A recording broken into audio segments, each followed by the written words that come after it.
ditanyain, "Masuknya jalur apa?" Terus aku bilang, "Jalur olimpiade." Terus, "Oh iya? Oh ada jalur olimpiade?" Assalamualaikum warahmatullahi wabarakatuh. Selamat pagi, siang, sore, malam, Sobat Edu Inspiration semua. Kali ini kembali lagi bersama gue, Ali Kifayatullah, dalam konten Caper atau Cari Pengalaman jilid kedua. Seperti biasa, gue nggak sendirian kali ini. Gue udah ditemani oleh narasumber kita, yaitu Ranti Rizkiah atau yang biasa Sapa Eki. Mungkin gue jelasin profil singkat dari Eki ya. Jadi Eki merupakan mahasiswi jurusan Ilmu Ekonomi angkatan 2020, asal dari Jambi, Provinsi Jambi, dan jurusan SMA MIPA. Nah ini lintas jurusan ya, jadi rada menarik. Dan yang menarik dari Eki sebenarnya adalah dia masuk Universitas Indonesia atau masuk FEB lewat jalur masuk Olimpiade, karena beliau merupakan medali perunggu USN Ekonomi, bidang ekonomi tahun 2019 di Manado. Jadi kita langsung aja ya, kita tanya sama Eki, kira-kira apa sih motivasi masuk UI lewat jalur Olimpiade, dan mungkin nanti kita bakal korek-korek juga nih terkait tips and trick untuk teman-teman Sobat Edu Inspiration semua yang mungkin tertarik untuk masuk UI lewat jalur Olimpiade. Oke, mungkin di awal gue menyapa Eki dulu nih. Eki, apa kabar Eki? Halo, baik, alhamdulillah, sehat. Alhamdulillah. Kira-kira lagi liburan gini kesibukannya apa nih Ki? Paling ikutan kepanitiaan sama organisasi aja sih. Itu kayak tipe anak FE gitu, atau mungkin kayak UI umum gitu ya, liburan masih sibuk, masih jadi budak organisasi sama kepanitiaan. Oke, Eki menarik nih sebenarnya, teman-teman juga mungkin udah banyak penasaran sama cerita Eki masuk UI lewat jalur Olimpiade. Nah mungkin boleh dong Eki ceritain nih pengalamannya lolos jalur Olimpiade, mungkin dari awal mulai ikut Olimpiade itu gimana, proses sampai dapat medal dan sampai diterima di UI itu kira-kira gimana, mungkin bisa dijelasin secara singkat. Secara singkat apa panjang nih? Kalau dari singkat awal, panjang boleh deh. Oke deh. Kayak yang dibilang Ali tadi ya, aku tuh masuk FE jalur Olimpiade. Jadi waktu SMA aku itu ikutan Olimpiade Sains Nasional USN yang sekarang namanya KSN ya, bidang ekonomi. Nah, menariknya di bidang ekonomi itu kalau misalnya kita dapat medal, itu kita bisa diundang buat masuk FEB UI di jurusan cuma 2 pilihannya, ilmu ekonomi atau ilmu ekonomi Islam, ya di tahun berikutnya gitu kan, pas kita kelas 3. Kalau cerita aku di awalnya kenapa ikutan Olimpiade, nggak tahu deh, mungkin karena pengen aja kali ya. Waktu SMA tuh, rasanya kalau misalnya kita nggak ikut kegiatan atau apapun itu kayak terlalu flat gitu kan masa SMA. Jadi waktu itu aku ikut Olimpiade, tim Olimpiade, cuman awalnya, tim matematika, bukan dari tim ekonomi. Nah, tapi waktu aku ikut yang matematika, itu aku lihat kayak peluangnya terlalu kecil. Karena anak-anak matematika yang lain tuh udah dari SMP mereka udah USN, udah medal gitu. Sedangkan aku tuh masih kayak anak bayi lah di matematika. Nah gitu.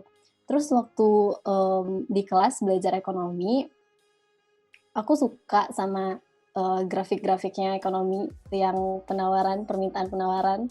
Terus ya udah, daripada di matematika dengan peluang yang sangat kecil, mending aku ikutan ekonomi deh. Soalnya semua orang kalau di SMA, semua orang yang ikutan ekonomi tuh garis startnya sama gitu loh. Karena kita kan nggak belajar ekonomi ya waktu SMP. Nah, jadi aku mikirnya peluang di ekonomi tuh jauh lebih besar gitu. Gitu sih awalnya aku ikutan ekonomi. Oke, menarik sih. Kayak anak-anak yang sukses di ekonomi biasanya basic MTK juga kuat ya. Jadi gue bisa nyimpulin juga kayaknya basic MTK kuat banget.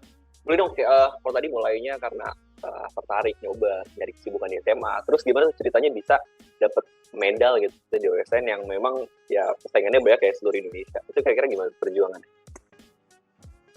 Kalau perjuangannya tuh up and down banget ya. Benar-benar aku tuh mulai di ekonomi tuh semester 2, kelas 10. Dan basic aku tuh beneran 0. Sedangkan teman-teman aku kan udah mulai dari semester 1 ya. Terus di tim Olimpiade juga kakaknya udah mulai dari setahun yang lalu, kayak gitu. Nah, tapi beruntungnya aku tuh dikelilingin sama orang-orang yang benar-benar suportif gitu loh. Jadi walaupun aku mulai dari nol, aku punya tempat untuk bertanya dan belajar ke teman-teman aku, ke kakak aku, dan ke guru-guru aku, kayak gitu. Nah, waktu kelas 10 aku masih benar-benar ikutan lomba, beneran ikut lomba doang, kayak gitu. Nggak sampai ke final dan nggak beneran aku pikirin gitu loh hasilnya.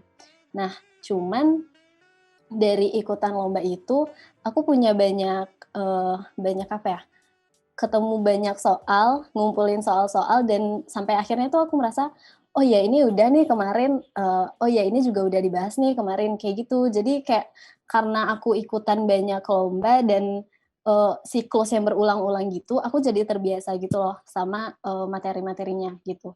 Lambat laun pas kelas 11 itu aku udah mulai terbiasa ikut lomba dan targetnya udah masuk final kayak gitu.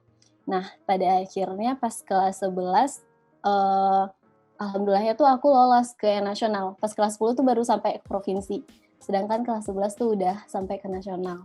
Cuman pas sampai ke nasional kan aku ikut pelatihan tuh dari sekolah. Nah, dimasukin ke pelatihan, pelatihannya tuh di Bandung, salah satu lembaga pelatihan olimpiade gitu. Nah, aku ketemu tuh sama anak-anak Bandung kan, 3 orang waktu itu. Jadi kita berempat. Nah, di situ aku ngerasa banget deh, jadi anak daerah, ngerasa banget ketimpangan pelajarannya gitu loh. Soalnya mereka udah sampai ke buku-buku Menkeu, buku Blanchard yang kita baru pelajarin waktu kuliah kan. Nah, mereka tuh udah baca itu, terus aku kayak, itu siapa ya, Menkeu siapa, Blanchard siapa, kayak gitu. Sedangkan dia sama pelatih kita tuh udah bilang, oh ya Kak, kalau Menkeu tuh pendapatnya kayak gini, sedangkan kalau Blanchard tuh pendapatnya kayak gini, agak beda gitu loh Kak. Nah, terus aku benar-benar kayak ngedown banget di situ. Aku mikir, aku nggak ada apa-apanya dibandingin sama mereka gitu, benar-benar kayak, ya udahlah, nggak ada harapan sama sekali kayak gitu. Sampai waktu di tingkat nasional, aku ke Manado sama teman-teman yang lain, banyakin doa aja sih waktu itu. Dan ternyata alhamdulillahnya nggak disangka-sangka tuh dapat medal, walaupun cuma perunggu, kayak gitu. Keren banget sih, keren banget. Maksudnya kayak perjuangannya panjang ya, nggak mulus. Kalau mungkin orang mikir kan olim perjuangannya mulus, ternyata nggak banget ya. Perjuangannya berat banget. Nah, oke, mungkin aku juga pengen tertarik juga nih, kayak ketika udah di FE, sekarang posisi udah di FE, udah mau masuk semester 3. Kalau dari Eki sendiri ngerasain nggak sih kayak ada pressure tersendiri sebagai anak olim? Kayak misalkan, oh dia anak olim, dia pintar banget nih, harus jadi asdos, harus berprestasi dan lain sebagainya. Dan sekiranya ada, terus Eki sikapnya gimana tuh nanggepinnya terkait hal itu? Kalau ditanya ada atau enggak, ada banget. Jadi anak olim tuh dari waktu pertama ospek di fakultas ya, terus kayak ketemu sama teman-teman baru, kenalan, ditanyain masuknya jalur apa, terus aku bilang jalur olimpiade. Terus oh iya, oh ada jalur olimpiade, wah hebat banget nih, kayak gitu. Aku harus menghadapi orang-orang yang mikirnya anak olimpiade tuh superior banget gitu loh. Kayak padahal tadi proses yang aku jalanin itu bikin aku malah kayak udah insecure banget, udah kayak apa ya, aku tuh nggak sehebat itu, anak olimpiade tuh nggak sesuperior itu gitu. Jadi menurut aku pressure banget jadi anak olimpiade, dan tapi makin kesini aku tuh makin apa ya, nggak terlalu ambil pusing lah mereka mau bilang kayak anak olimpiade harus jadi asdos atau harus ikut lomba ini itu.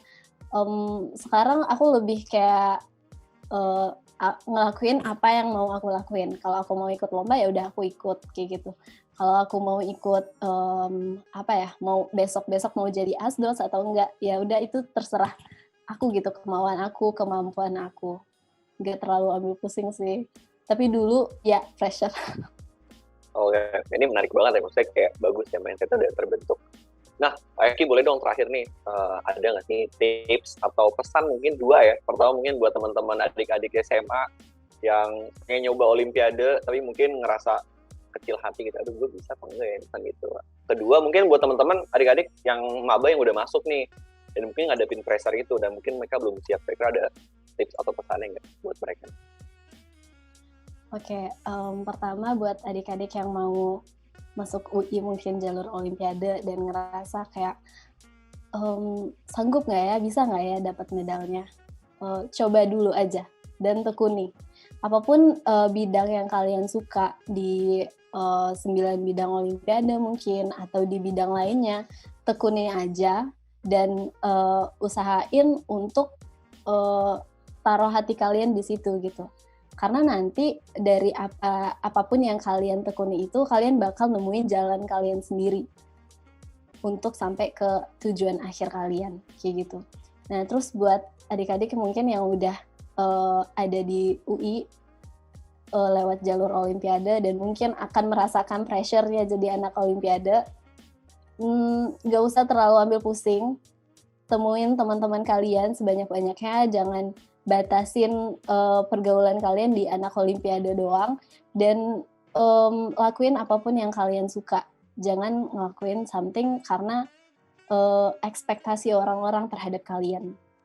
Kayak gitu sih. Oke, hebat nih, inspiratif banget. Oke, Eki mungkin gue mau ngucapin terima kasih udah bersedia berkenan berbagi cerita, inspirasi buat teman-teman sobat EduPeer Inspiration semua. Dan gue pribadi mendoakan semoga Eki selalu diberikan suksesan ya buat studi dan karir ke depannya. Oke, teman-teman, mungkin sekian untuk konten Caper Cari Pengalaman jilid 2 kita pada kesempatan kali ini.